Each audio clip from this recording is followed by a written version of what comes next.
नमस्कार, आप देख रहे हैं 4 PM न्यूज गुजराती और मैं हूं आपके साथ कृमिल हरिया। भारत की आर्थिक राजधानी कहे जाने वाले इलाके के बगल में जहां शेयर बाजार के उछाल पर चर्चाएं होती है, वहीं एक और बाजार लगाया जाता है। ये बाजार है इंसानी मांस और मासूमियत का। अहमदाबाद में जो हुआ वो सिर्फ एक गिरोह का पकड़ा जाना नहीं है, बल्कि उस राज्य की कानून व्यवस्था की शव परीक्षा है जो खुद को नंबर 1 होने का दावा करते हैं। क्या आपने कभी सोचा था कि एक 15 दिन का बच्चा जिसने अभी तक ठीक से अपनी मां को भी नहीं पहचाना, वो 15 लाख की कीमत पर एक वस्तु बन जाएगा? ये स्क्रिप्ट उन हुक्मरानों के लिए है जो फाइलों में सब चंगा है लिखते हैं, जबकि जमीन पर दरिंदे बच्चों की बोली लगाते हैं।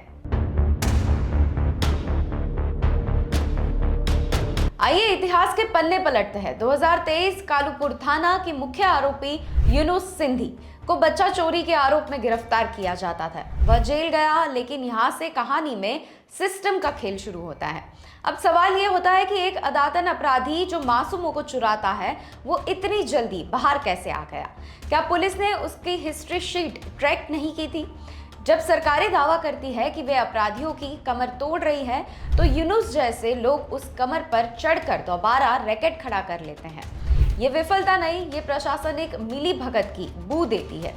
क्या खुफिया विभाग यानी कि आईबी और स्थानीय पुलिस के पास अपने ही इलाके के शातिर अपराधियों की खबर नहीं थी, या फिर खबर तो थी, बस नजरअंदाज करने की कीमत चुकाई गई थी? चलिए आंकड़ों का गणित समझते हैं। एनसीआरबी का डेटा देखते हैं। भारत में हर 8 मिनट में एक बच्चा लापता होता है। गुजरात जैसे विकसित राज्य में ये आंकड़े शर्मसार करने वाले हैं। डाटा का सच भी देखते। सप्लायर्स ने एक मजबूर बाप को 1.5 लाख दिए। क्यों? क्योंकि वहां सरकार का विकास नहीं, बल्कि भूख पहुंचती है। जिस बनासकांठा से दूध की नदियां बहने का दावा किया जाता है, उसी जिले के लोग अपनी औलाद बचाने पर मजबूर है। कहाँ है आपकी वो करोड़ों की योजनाएं? कहाँ है वो बेटी बचाओ का नारा जब एक गरीब बाप अपना बच्चा बेचता है, वो भी सिर्फ और सिर्फ 1.5 लाख रुपए में?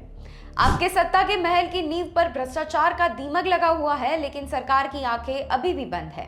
ये रैकेट सिर्फ 4 लोगों का नहीं था, ये एक इकोसिस्टम है। फर्जी जन्म प्रमाण पत्र, बच्चा बनासकांठा का और उसे बेचा जा रहा है हैदराबाद में, लेकिन दस्तावेज लीगल दिखाए जाते हैं। क्या कोई सड़क का एक गुंडा सरकारी मोहर और लेटर हेड बना सकता है? बिल्कुल नहीं। इसमें नगर निगम और स्वास्थ्य विभाग और उन भ्रष्टाचार बाबुओं का हाथ है जिनकी आत्माएं मर चुकी है।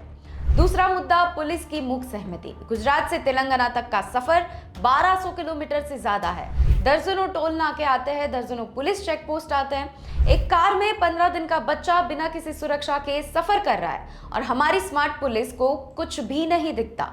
ये सुरक्षा में चूक नहीं, ये कानून का सामूहिक बलात्कार है। इस गिरोह ने अपनी एक कॉर्पोरेट दुनिया बना रखी थी, नॉन रिफंडेबल एडवांस। अगर बच्चा पसंद नहीं आया तो पैसे वापस नहीं मिलेंगे।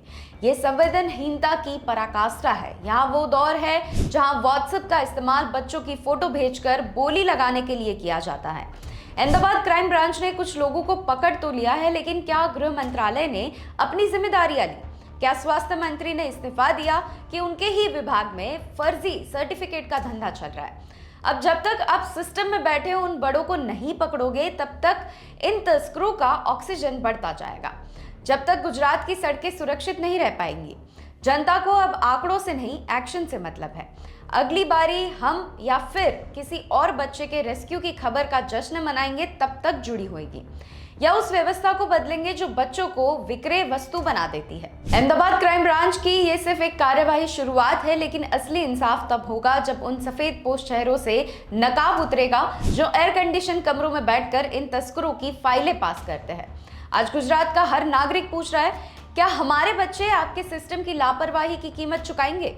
याद रखिएगा, जब तक गरीब का सौदा होता रहेगा और अपराधी बेखौफ रहेंगे, तब तक आपके सुशासन के हर दावे पर मासूमों के खून के छींटे पड़ते रहेंगे। अब खामोशी की नहीं, जवाबदेही चाहिए। क्राइम ब्रांच ने अपना काम कर दिया, लेकिन क्या हमने और आपने काम किया? जब तक हम इस भ्रष्टाचार और सिस्टम की सुस्ती पर सवाल नहीं उठाएंगे, तब तक बाजार में बचपन बिकता रहेगा। ये समय ताली बजाने का नहीं, बल्कि तंत्र से तीखे सवाल पूछने का है। अगर आप चाहते हैं कि कल कोई और बच्चा किसी व्हाट्सएप ग्रुप पर नीलाम ना हो, तो आज अपनी आवाज बुलंद कीजिए, क्योंकि आपकी चुप्पी इन तस्करों की सबसे बड़ी ताकत है। याद रखिए, जिस सिस्टम में एक मासूम की कीमत तय होती है, वही सिस्टम में आपकी और हमारी सुरक्षा की कोई गारंटी नहीं है। सवाल पूछिए इससे पहले कि कोई और बच्चा नीलाम ना हो। नमस्कार।